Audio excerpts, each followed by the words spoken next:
देखिए, इसमें राजनीति तो है ही, पारिवारिक झगड़ा भी है। उद्धव ठाकरे बाला साहब ठाकरे के पुत्र हैं और राज ठाकरे जो है उनके भतीजा हैं। राज ठाकरे के विषय में जब बाला साहब जिंदा थे तो माना जाता था कि यही उनके उत्तराधिकारी होंगे। इनका जो बोलने का अंदाज है, जिस तरह से भड़काऊ भाषा का इस्तेमाल करते हैं, तो लोगों को लगता था कि यही होंगे वारिस। और इस मामले में उद्धव ठाकरे जो है थोड़ा शालीन ढंग से भाषा का इस्तेमाल वगैरह करते थे, तो हुआ कि नहीं, उस परंपरा के वाहक नहीं। अब बन गए उद्धव ठाकरे। उद्धव ठाकरे ने बहुत अच्छा काम किया कोरोना काल में बम्बई में, यानी जो 2-1 मुख्यमंत्रियों ने अपनी ओर ध्यान खींचा, उसमें उद्धव ठाकरे हैं। अब राज ठाकरे लड़े, लेकिन राज ठाकरे को वहाँ के लोगों ने खारिज किया। अब एक नया तरीका वो हनुमान चालीसा वाला लेकर के जो भारतीय जनता पार्टी कर रही है, हर जगह कम्युनल लाइन पर डिवाइड करके समर्थन हासिल करने का प्रयास, वही राज ठाकरे वहाँ कर रहे हैं। अब हनुमान चालीसा का पाठ मुख्यमंत्री के सामने कराएंगे, क्या मतलब है भाई इसका? हनुमान चालीसा का पाठ मुख्यमंत्री के यहाँ कराइए। दूसरे, उन्होंने नोटिस दिया है कि जितना मस्जिद है उस पर से लाउड स्पीकर उतरे। उन्होंने तो 3 तारीख को ही रखा था, जिस दिन ईद है। उन्होंने एक अच्छा काम किया, सद्बुद्धि आई, उन्होंने टाल दिया था। लेकिन फिर आगे उनका कार्यक्रम तो अस्थायी रूप से स्थगित हुआ था, फिर शुरू होने वाला है। उसी संदर्भ में मुख्यमंत्री ने यह आदेश दिया है पुलिस को कि साहब इंतजार मत कीजिए, अगर ऐसी परिस्थिति आती है तो आप जो है बेधड़क कानून तोड़ने वालों के खिलाफ कार्रवाई कीजिए। जोधपुर में हिंसक झड़प हुई है। सुबह की नमाज के वक्त क्या हुआ, इसके तुरंत बाद कारों में तोड़फोड़ की गई, घरों पर पथराव किया गया, जोधपुर में महिलाओं का अपमान किया गया। पुलिस ने इसे रोकने के लिए कोई पूर्व कदम नहीं उठाया।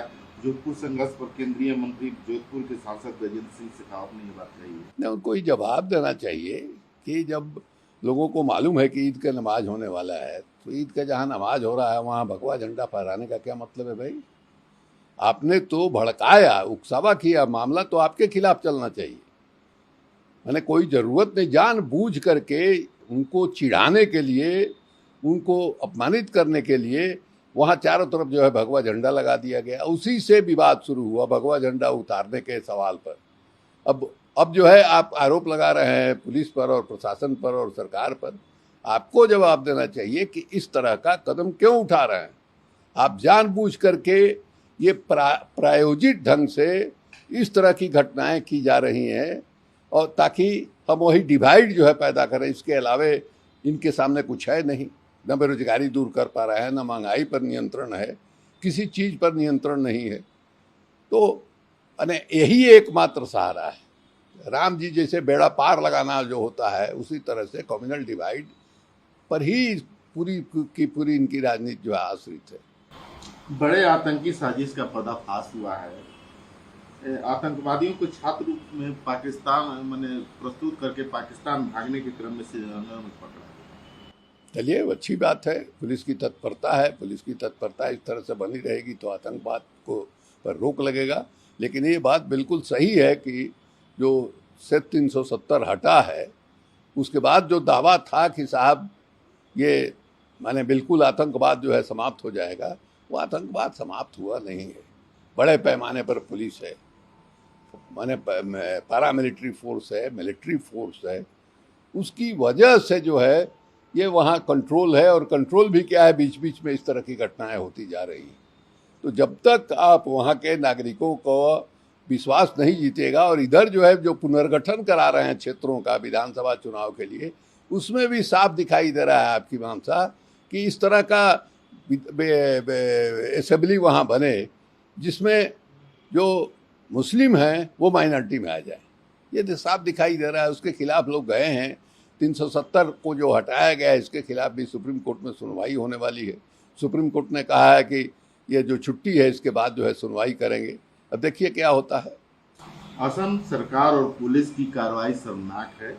मुझे 9 दिन जेल में रखा गया, और ये जिग्नेश मेवानी कहा। उन्होंने यह भी कहा कि यह दिल्ली में उनके राजनीतिक आकाओं के इशारे पर किया गया। यदि उना दलितों के खिलाफ बडगांव, उत्तरी गुजरात में लड़ने वालों के खिलाफ दर्ज मामलों को वापस नहीं लिया जाता है और ड्रग्स के मामले में सख्त कार्रवाई नहीं की जाती है तो 1 जून को गुजरात बंद होगा, मुद्रा बंदरगाह पर जिग्नेश नारायण ने बात कही। देखिए तो बिल्कुल सही है।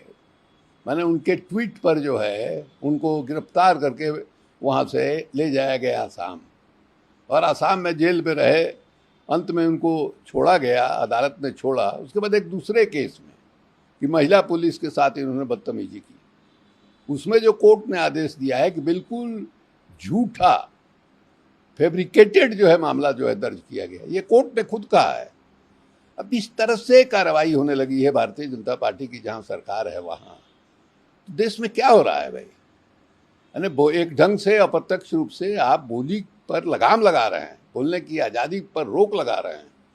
तो जिग्नेश मेवानी के साथ जो कुछ हुआ है वो निंदनीय है, और ये किसी के साथ हो सकता है, ये बहुत ही चिंताजनक बात है।